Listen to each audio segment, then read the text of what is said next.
I always had my eye on these lithium portable battery stations. You see, we're not full-time overlanders, but we do spend a lot of time outdoors, from picnics to day trips to 1, 2, 3 nights camping. And our portable AGM battery setup with a solar blanket just doesn't cut it. The problem with the AGMs is that you can only use 40% of it, because if you go below that, then you degrade the life of the battery.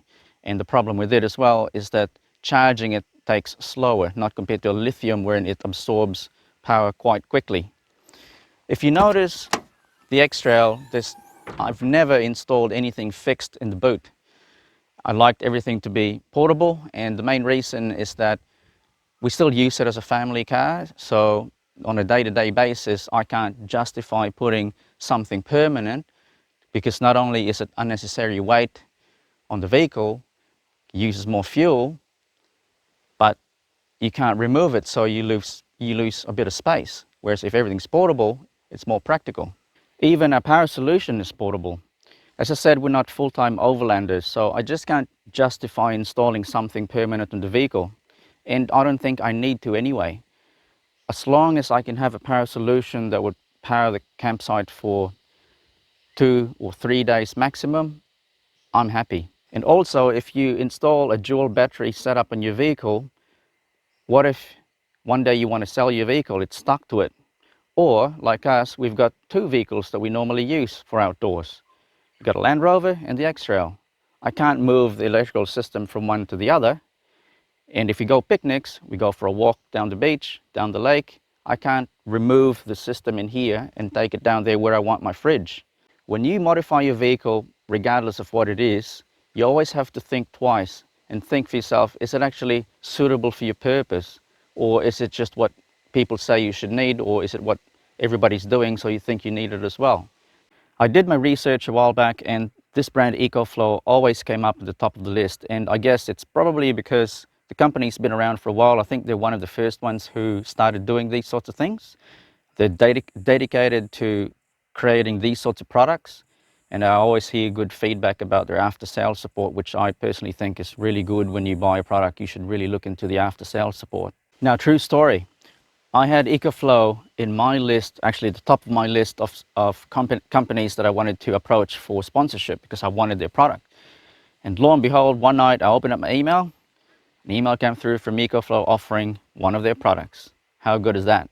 Now, just quickly, if you don't know, the advantages of a lithium battery compared to, say, an AGM battery is, number one, you can drain it. The depth of discharge is quite low. You can drain it pretty much all the way down to empty without affecting the battery. You can use 100% of its capacity, whereas for an AGM battery, you can only use, as I said before, 40% of it. If you go less, yes, you can, but it kind of degrades the life of the battery. And number two, which is quite important for me, is the weight of it. To give you an example, my 90 amp hour AGM battery weighs about 30 kilos. This one is roughly 7.8 kilos. And the amount of power that I can get out of this thing is actually better than what I get out of my AGM battery, powering my fridge, my phones, and lighting in the campsite. I ran a test from home with my 15-liter King's fridge set to -8 degrees. From 100% battery charge, the River Max went down to 30% after a full 16 hours. After 16 hours, I unplugged it, and I plugged in 4 LED bars and a LED light strip, and I cranked the brightness up, which is, to be honest, a bit overkill for the campsite. We don't normally have it this way. On top of that, I also plugged in a power bank, which we normally use for charging phones. Together, it lasted another 2 hours until finally the battery went down to 1%. What this proved to me is that from a fully charged battery, this River Max will last us definitely overnight and maybe more, to run all the lights, the fridge, and maybe a little bit of charging from the phones as well.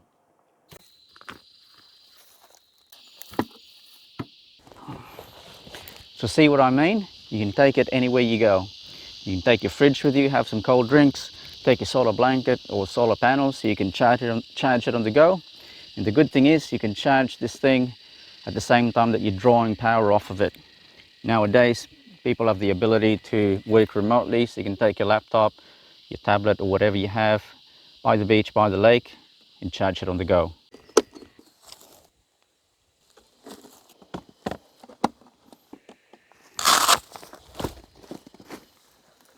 So this unit is the Ecoflow River Max. It has a 576 watt hour capacity. As you can see, everything is in one box.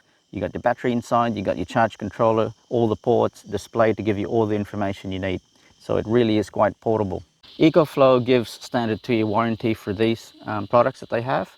They do go up to 5 years warranty on particular models, particularly the mid to high range products. We'll start on this side of the box, and this is where all the input goes, so your charging stuff. The unit comes in the box with a power lead, an AC power lead to charge it, which is just your standard lead which powers your home PCs. So it's quite common, it's not a special cable. It does come with its own XT60 to MT4 or something rather connector for solar panels. This is my own that I soldered the other day, so I can plug in my own solar blanket directly to it. It does come with a cable for a car charger as well, so cigarette lighter socket to XT60, which plugs into here as well. I was actually surprised when I plugged it into the X-Rail today. I put in about 90 watts give and take to the unit, which I thought was pretty good. Moving on to the front, we've got your LED light that can serve as a torch, and I think there's a high and low setting as well as an SOS setting, flashy thing. You've got your USB ports, so 3 USB A's and 1 USB C. The USB C is a 100 watt port, so which means that you can charge your laptops or MacBooks in particular. First to the right is a fast charge USB input. It's got a separate switch to control the USB ports on and off if you don't want to use them. Onto here you got your standard cigarette lighter socket. I forget what these two ports are called, but these are your DC connectors. So for example, I plug in camp lights or LED camp lights directly here. Again, it's got its own on and off switch. On the side we've got two 600 watt AC outputs, which are both pure sine wave. So well suitable for sensitive devices like laptop computers. Again, it's got separate on and off switch to override it. And obviously you got your nice carry handle at the top, which makes it quite easy to carry. It does come with a phone app, so you can actually connect to the unit from your phone via Bluetooth and also Wi-Fi, which is pretty cool because you can control it or see what it's doing if, for example, you're away from the unit. You can control pretty much everything that I've mentioned from the app as well, including turning on and off the lights and turning on and off these ports if you wanted to. From the app, same as what you see on the screen, whatever display and information you get, you also get on the app. The good thing is it comes with its own firmware, which means that any future updates, if anything, that the company might release, you can do a firmware update and get extra features. One of the other things that Ecoflow is good at compared to its competitors is the fact that the speed, the charging speed is quite great. This unit can charge from 0 to 80% in an hour, which I have tested and confirmed that it is the case. The other thing that's good about it is it's a bit modular, so you can actually remove this whole bottom bit underneath the light, and that's the extra battery for the actual unit. It's got another battery in here.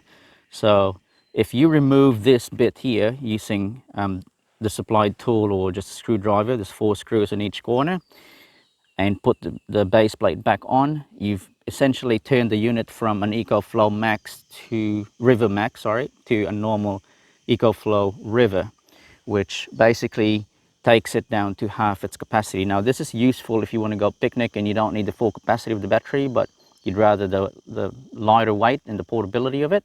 The unit has got a built-in X boost, which Ecoflow says not to use on sensitive appliances. So what it means is that it will go up to 600 watts safely. It will go beyond 600 watts, but how X boost works is that it will lower the voltage of the appliance to compensate for the wattage. Thus it brings it up to 1800 watts. So I wouldn't recommend, and Ecoflow doesn't recommend, you use it for sensitive equipment. The other good thing about the unit is that you can make it into something like a UPS, although it's not a full UPS as Ecoflow says, because there's a delay of I think it's 0.3 of a second. While I was out filming today, I plugged in my 150 watt Ridge Rider solar blanket. The River Max was around about just over 50% capacity, and at full sun I managed to draw in just over 100 watts of power. And according to the River Max, which is pretty accurate by the way, the battery should be fully charged in about 2 to 2 and a bit hours. After running all these tests, I believe that this power station is suitable for off-grid setup. Can't wait to update you guys when I go out camping and actually test this. I believe it's going to last us at least a couple of days off-grid. So, do you think this unit will be applicable for your use? If you do and you decide to buy one, Ecoflow gave me an affiliate link. Look, this is not a sales video, but they gave me one, and if you do go through the link, I guess it'll help my channel a little bit. As always, if you haven't yet, make sure you subscribe to my channel. If you like this video, give it a thumbs up, and I'll see you in the next one.